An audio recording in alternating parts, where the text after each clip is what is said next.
stop him and get my life back. You be safe now. Leave. Hi, how's it going? What's going on, Tyler? Jeff in Las Vegas. Good afternoon. Good afternoon. How are things out there? It looks a little gloomy here in LA. So. Oh yeah, it's sunny. It's nice here. Not as gloomy as after watching It's a Wonderful Life, so I'll tell you that.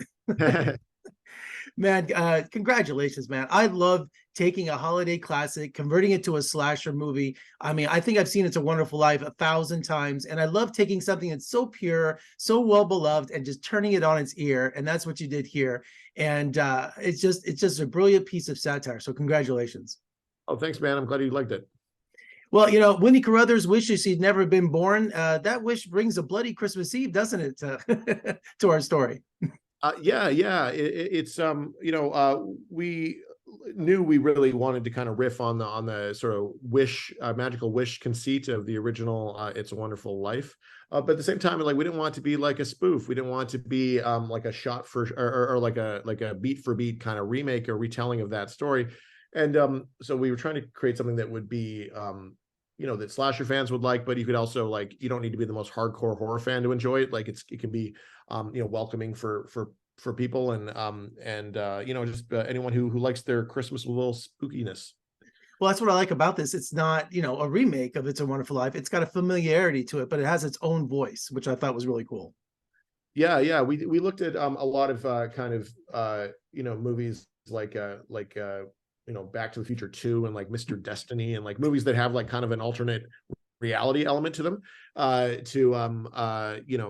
they kind of play with, because it's a common sort of trope, and then figured out kind of like what we could do like in a slasher setting to sort of maximize that and have a kind of the most fun with it. So take me to the pitch meeting when you first heard the story. How did the producers win you over, and did you bring any of your ideas to the movie?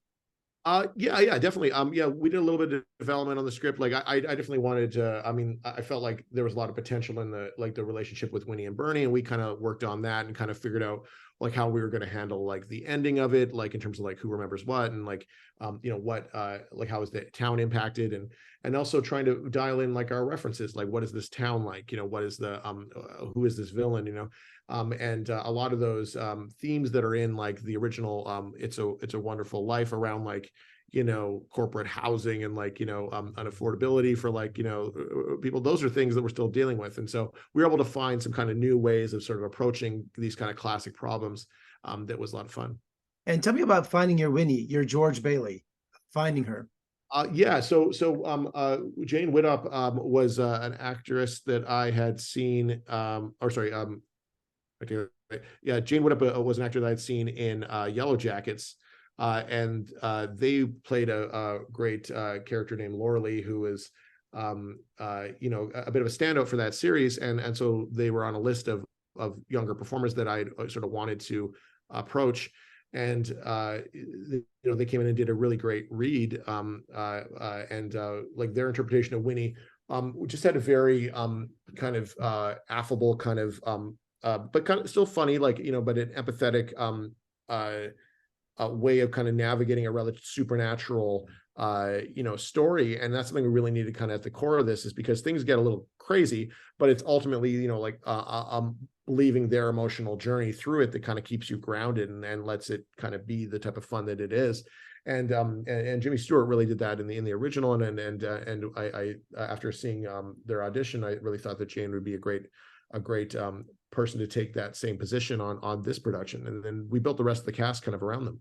Yeah, because Justin Long, this is a different role for him, and the great Joel McHale, so just they balance out the cast. Yeah, definitely. I mean, Joel and Justin are awesome, obviously, too, like, veterans and like comedy legends, and Justin's had a lot of like, good horror comedy success, with Tusk and Drag Me to Hell and stuff like that. So yeah.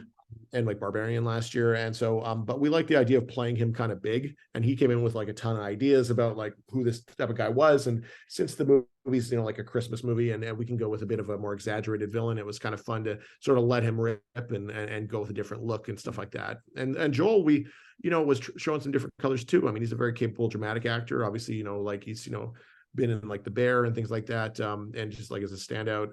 But you know, he's a legendary comedian, and we like the idea of kind of slow playing him a little bit, and then but then still kind of using some of the tools you don't normally see him kind of using in the toolbox, because he's a very capable guy, and does a lot of and works really hard, and really kind of took a lot of ownership over this movie.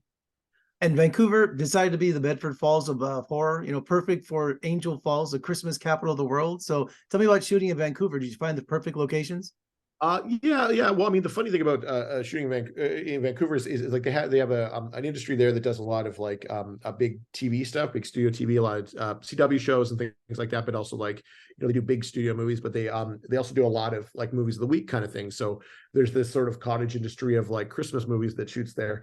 And the fun thing about doing a Christmas slasher is that like we're not as burnt out on those elements as some of those other, you know, like films are. And so we'll consider that town square that everyone shot in, you know, because we're using it differently.